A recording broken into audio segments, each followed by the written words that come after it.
Hello and welcome to Round Robin. I'm your host, Robin McCormick, with the City of Hampton's Communications and Marketing Department. And today, for this time of year, we're going to hear some sort of ghost stories, some mostly true tales about some less savory aspects of Hampton's history. My guest is Mike Cobb. Welcome back. Robin, good to be here. This is a little different for you, but really right up your alley. I think you relish the sort of murder and intrigue a little bit too. People who once lived is how I make my living, telling those stories. And you know, Robin, if you go to downtown Hampton today, you'll see people moving about, going to work and such, and you have that dimension of the present. Now, we historians are very close to the dimension of archaeology, where Hampton underground is beneath our feet, the ruins of Hampton, the homes and places that people who once lived visited, and that's still there and very, very real. And our history is very, very real too, and things that once happened. And that's another dimension of the present, dimension of the past. But for this event we're having at the Hampton History Museum and in downtown Hampton for the Halloween, it is the season, you know, is another dimension, and this is the Twilight Dimension. Sort of like you're asleep and you're half awake and you have these dreams and these thoughts. What we're going to offer our visitors during this time, this event, is to take you to that time when we're talking about the past, but actually the people from the past make an appearance. Ooh, that'll be fun. Okay, so who are some of the people we might encounter? Well, we always like to say, them that dies first will be the lucky ones. And those are the words of none other than Blackbeard the Pirate. And as you know, Blackbeard's head made it to Hampton. The rest of him did not. Right. By the way, Robin, there are 3 of his heads in existence today, skulls in museums. I suggest all or 2 are fake, but they're out there. Well, Blackbeard was killed in North Carolina. They lopped his head off, hung his head from a bowsprit of a ship, and came sailing into the Hampton River, bobbing back and forth in the wind. And then they took his head and stuck it on a pole at a place called Blackbeard's Point. That's about where the Blue Water Marina is today, and E.T. Lawson right there, Blackbeard's Point. And so as we walk through Hampton at this Halloween season, I'm sure, I have it in the best authority, that Blackbeard himself will come about and tell us the story of his life, the most notorious pirate in American history, Blackbeard. Wonderful. Now, it's the Herbert House, right? Is that the house near there that is rumored to have been somewhat haunted? Oh, the Herbert House, yes. It's Hampton's oldest house, built in the 1750s, and it has a lot of stories. In fact, the Herbert brothers, 4 brothers, one of which was Pascal Herbert, and Pascal had a hook on his hand, lost it in the American Revolution, and they called him Silver Fist because of this. And those stories will be revealed too, of the daring do on the Hampton River and the Chesapeake Bay during the Revolutionary War by the Herbert brothers. And Blackbeard will be seen and heard from, but also a lesser known person from his crew. And you know, in 1719, when they came back from killing Blackbeard and brought his head, they hanged 2 of his men right on the Hampton waterfront. Ooh. Yeah, and they used to do this because they wanted honest sailors not to become pirates. Most of his crew... Because they could make more money, I'm they sure, could make being more a money. pirate. They could make more Right. money. It was an alternative lifestyle, and it was a thin divide between an honest sailor and a pirate. At any rate, we found a body back in the 1980s when we excavated the old hotel, which is now Crown Plaza. And this body was found between the low and high tide mark. And that's how traditionally Europeans buried pirates, because they were men of the sea, seafarers. So when they were buried, they often were buried between high and low tide mark.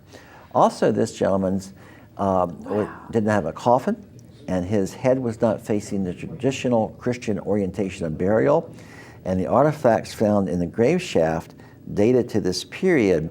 So we don't know for sure, But this man, this skeleton that we found, may have been one of Blackbeard's pirates, and I know for sure that we're going to be hearing from him as well. Ooh, that's interesting. There, I think we romanticize the pirates and have the pirate festival, but forget the rather stark truth of how they lived and died sometimes. Which is stronger, and pirates are very, very democratic. And on a pirate ship, you had probably the most democratic experience you had in the colonial period among pirates. So all these stories are going to be revealed and much, much more. Are you going to come? I will. I want to come. That'll be so much fun. Good. Well, tell us, you said you were going to mention maybe some of Phoebus's interesting past. Little Chicago. We love Phoebus. Who does not love Phoebus? I know. Oh, but it does have that, even today has a little bit of that sort of seedy, but in a good way, character. Special character. It has character like no other place does. And during the 1920s and the 1930s, Phoebus was a place, there was a lot of bars there, and there was a lot of entertainment there, and it was a very, very exciting place to go.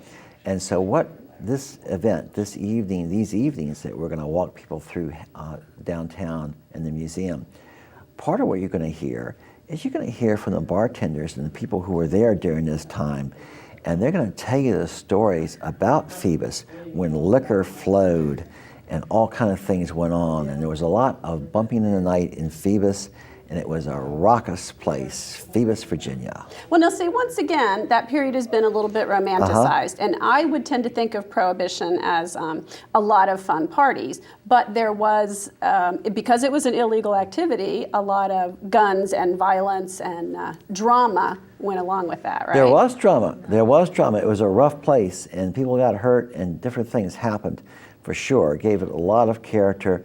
And all these stories are going to be told about some of the characters that inhabited Phoebus, some of the people who visited the bars and other things, and the people who ran them. So you can get a feel. You're going to get a feel of that nightlife, the Roaring 20s. See, there's still some nightlife in Phoebus. It's a little safer probably than the Roaring 20s. I think so. But you've got a couple of bars and restaurants making a nice little comeback in that area. Phoebus is one of my favorite places, and wonderful dear people in Phoebus. When I think of Phoebus, I always smile. But see, you think of the history of it, the little Chicago days, I think of the history of it, and I think of Fuller's Restaurant and Eat Dirt Cheap. I have a picture of that on my wall in my office still. I just love that place. Love Nelson And what Fuller. other place could you possibly think of? But it, like all places, has the spirits that we're going to encounter. And these spirits are all about us. I know at museums sometimes, I'm there late at night by myself, and you really can feel a certain presence. It's hard to explain.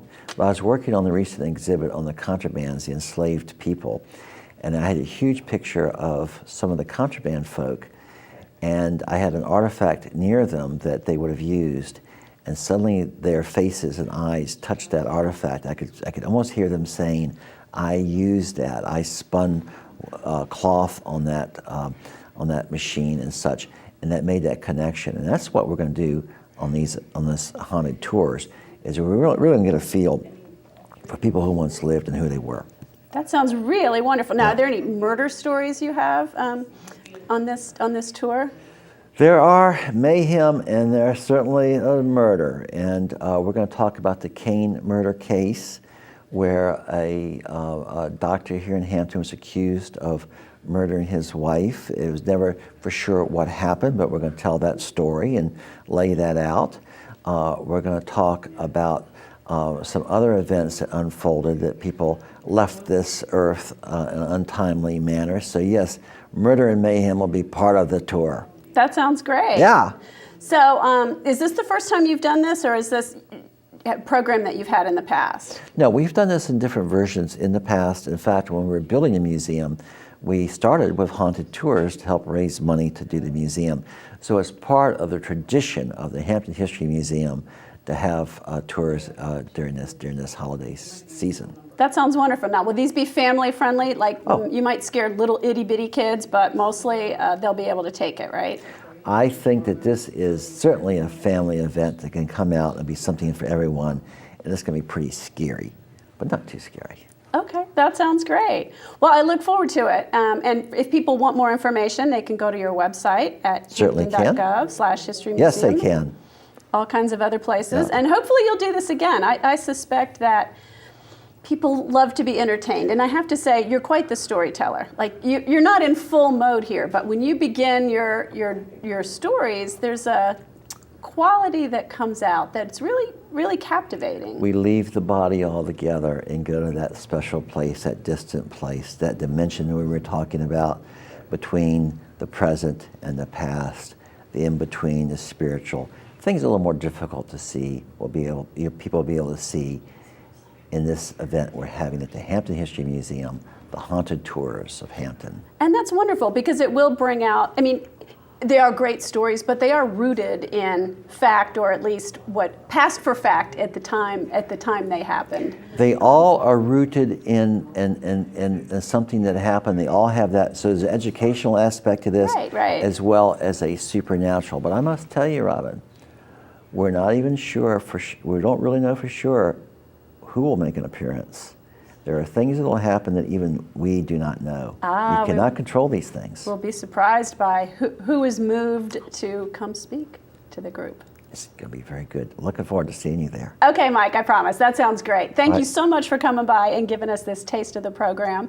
And I hope you will also come join Mike and some other surprise guests and learn more about the fun and maybe less savory parts of our history and how they brought us to where we are today. Thank you.